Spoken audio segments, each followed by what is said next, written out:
골로새서 2장입니다. 본장을 시작하면서 사도 바울은 한 번도 만나보지 못했던 이 골로새 교인들과 라오디게아 교인들에게 자신이 얼마나 그들을 위해서 힘쓰고 있는지를 이야기하고 있습니다. 이것은 사도 바울이 그만큼 복음을 향한 열심이 있었다고 하는 사실을 증거하고 있는 겁니다. 눈에 보이지 않고 한 번도 교제도 나누지 못했지만 복음 안에서 나는 너희를 위해서 이렇게 사랑하고 힘쓴다. 그것을 얘기하고 있는 것이죠. 여러분, 어느 일이나 열심을 다하는 사람들이 인정을 받고 성공합니다. 사실 주님의 일도 마찬가지죠. 열심을 다하는 자들에게 열매가 나오는 법입니다. 그런데 어떠한 일도 지나친 열심이 일을 망치는 경우들도 있다는 사실을 잊지 말아야 됩니다. 왜 그렇습니까? 마땅히 지켜야 될 질서나 혹은 범위를 넘어서게 되면 그러면 그 열심이 오히려 일을 망치게 될 때가 많이 있습니다. 복음의 일도 마찬가지죠. 우리가 아무리 열심히 있다고 해도 사람의 열심으로 일을 하게 된다면, 그래서 우리가 주님이 원하시는 범위를 넘어서게 된다면 오히려 우리는 주님을 가리는 일을 할 수도 있는 겁니다. 바로 사도 바울은 그것을 얘기하고 있는 것이죠. 자기가 얼마나 열심히 많은가를 증거하면서 동시에 그가 항상 주의하는 것이 뭐냐면 오늘 본문 3절에 이런 말씀이 있습니다. 그 안에는 지혜와 지식의 부하가 감추어져 있느니라 라고 말하고 있어요. 그 안에는 이라는 말을 쓰고 있는데 사도 바울이 서신서에서 가장 많이 사용하는 단어 중에 하나가 주 안에서라고 하는 단어입니다. 주 안에서. 주 안에서 그는 언제나 모든 일을 하되 주 안에서 한다. 또한 어떠한 것을 추구하되 주 안에서 모든 것을 추구한다. 모든 것을 얻되 주 안에서 얻는다. 이 주 안에서라고 하는 분명한 영적 경계선을 둠으로 말미암아 그 자신의 열심을 언제나 조절하고 있는 것을 볼 수가 있습니다. 열심이 이때 하나님보다 앞서지 않는 열심, 하나님의 뒤를 따라가면서 주님의 뜻대로 하는 그 열심, 그것을 지켜나가고 있는 것을 볼 수가 있습니다. 사도 바울이 오늘 그 안에서, 주 안에, 그 안에 이런 말을 쓰는 이유는 간단합니다.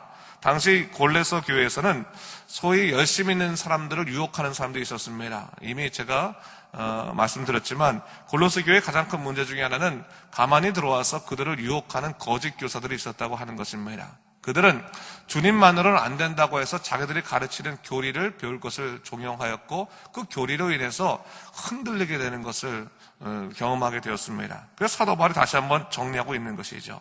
진짜 우리에게 온전히 변화시킬 수 있는 지혜와 지식의 부활은 어디에 있는가? 그 안에 있다. 예수 그리스도 안에만 있다. 다시 한번 그것을 정리해 줌을 통해서 우리가 무엇을 추구해만 살아야 되는 것이고 어디 안에 있어야 되는 것인가를 분명히 얘기하고 있는 것을 볼 수가 있습니다.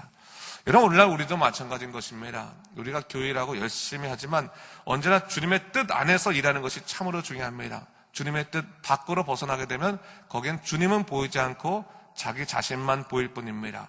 믿음은 보이지 않고 신념만 보일 뿐입니다.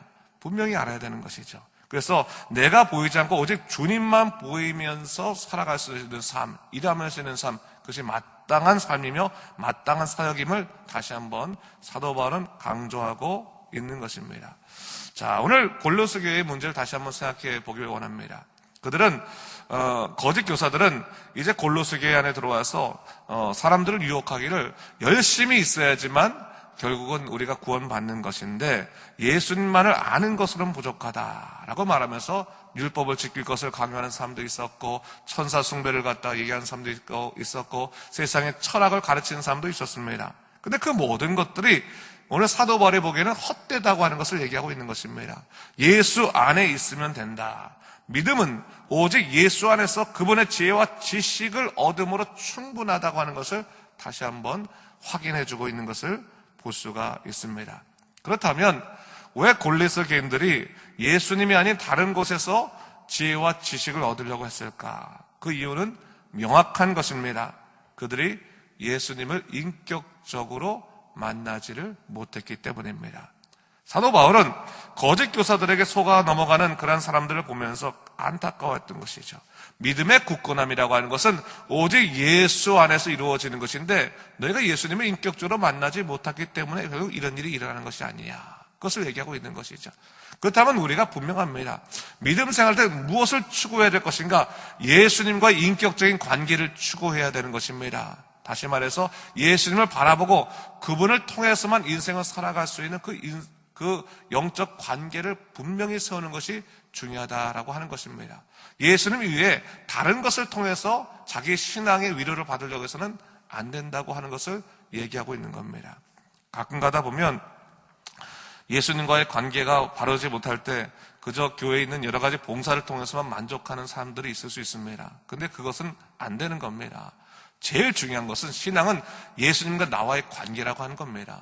봉사가 좀 부족하다 할지라도 또 시간이 부족해서 헌신을 못한다 할지라도 가장 먼저 추구해야 할 것이 있다면 그것은 예수님과 나와의 영적인 관계다라고 하는 것을 잊지 말아야 하는 것이죠. 그것이 안 되면 다른 것은 다 수포로 돌아간다. 다 의미가 없다라고 하는 것을 얘기하고 있는 겁니다. 자, 오늘 사도 바울이요, 이 골로새 교인들한테 이렇게 교훈하고 있습니다. 4절과 5절인데 한번 보세요.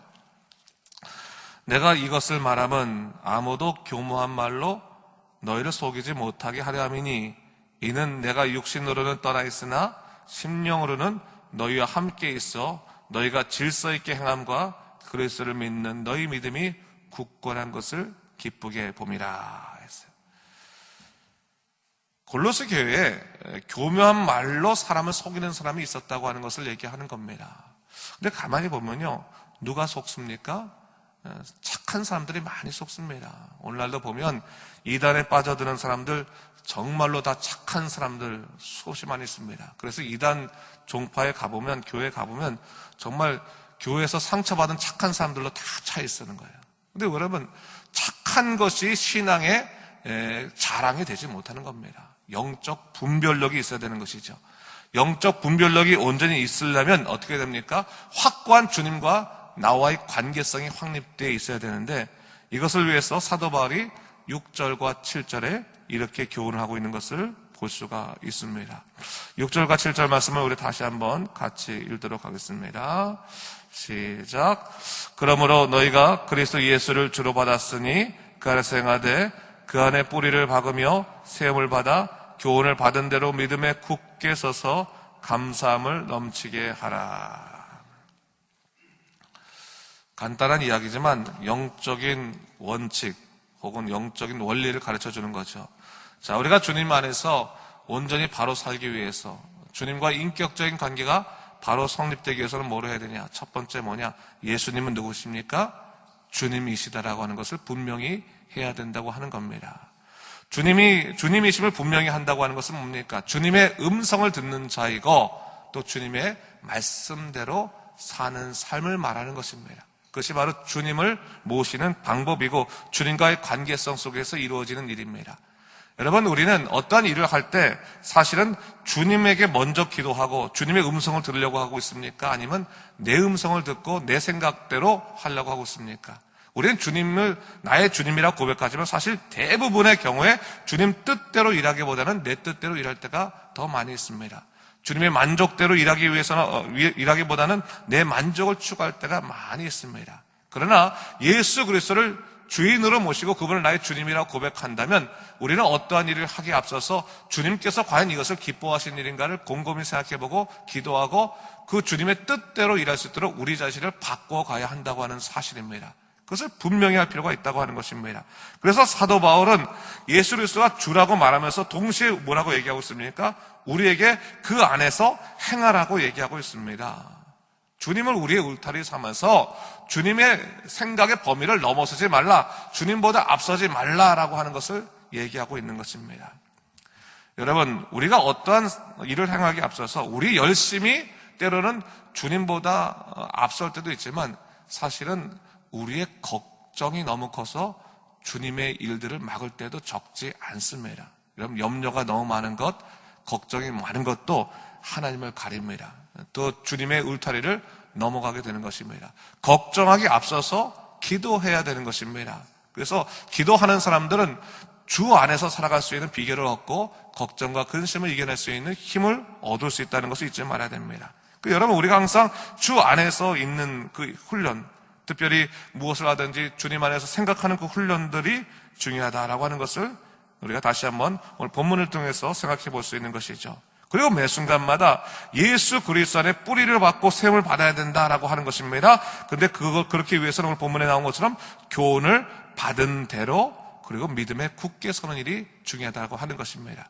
말씀이 주는 대로 또한 성경에서 배운 대로 삶의 원칙을 적용하는 삶이 있어야 된다고 하는 겁니다. 그러기 위해서는 먼저 배워야 되죠. 교회 안에서도 여러분 배우셔야 됩니다. 여러분 성경 공부하셔야 되고요. 또한 말씀 읽으셔야 됩니다. 배우셔야지만 믿음 안에 뿌리를 굳게 자리 잡을 수 있습니다. 여러분 그것을 여러분 명심하고 내가 예수 안에서 뿌리를 받기 위해서 세움을 받기 위해서 내가 교훈을 제대로 받아야지, 또한 내가 말씀의 깊이에 들어가야지라고 생각하는 것은 마땅한 일인 것입니다. 그래야지 다른 사람들이 말하는데 흔들리지 않습니다. 신천지 요즘 여호와의 증인 이게 와도 흔들리지 않습니다. 솔직히 한번 생각해 보세요. 여러분 그 여호와 증인 뚝뚝뚝 두들겨가지고 얘기하면 여러분 그들과 얘기해서 복음의 진리를 정확히 설명할 수 있는 자신이 있습니까? 사실 우리 안에 말씀이 없고 우리 안에 확신이 없어서 흔들릴 때가 너무나 많이 있어요. 말씀이 있어야 이길 수 있는 겁니다. 이 세상에서는 말씀이 바로 서야지만 세상의 어떠한 일 가운데서도 흔들리지 않고 바로 설 수 있게 되는 것입니다. 다시 한번 오늘 본문을 생각하면서 하나님 흔들리지 않는 믿음의 삶을 살도록 인도하여 주시옵소서. 말씀을 깊이 배우고 그 말씀 가운데 바로 서서 어떠한 세상의 속임수에도 흔들리지 않는 믿음의 삶을 살게 해달라고 기도하시며 살아가는 여러분 되시기를 주님의 이름으로 축원합니다. 기도하겠습니다. 주 하나님 아버지 감사합니다. 이 아침에 우리를 주의 전으로 불러주시고 다시 한번 주님의 뜻 가운데서 또 주님을 깊게 알아가는 그 교제의 삶이 얼마나 중요한지 깨닫게 하시니 감사합니다. 하나님 교회 안에도 거짓 교사들이 들어옵니다. 또한 예수를 믿는다고 하면서도 흔드는 사람들이 올 수 있습니다. 주여 우리가 말씀으로 바로 서서 영적으로 강인하게 흔들리지 않게 뿌리 깊게 온전히 바로 설 수 있도록 인도하여 주시옵소서. 오직 예수님만 바라보고 예수님 뜻대로만 사는 믿음 백성 되도록 인도하여 주시옵소서.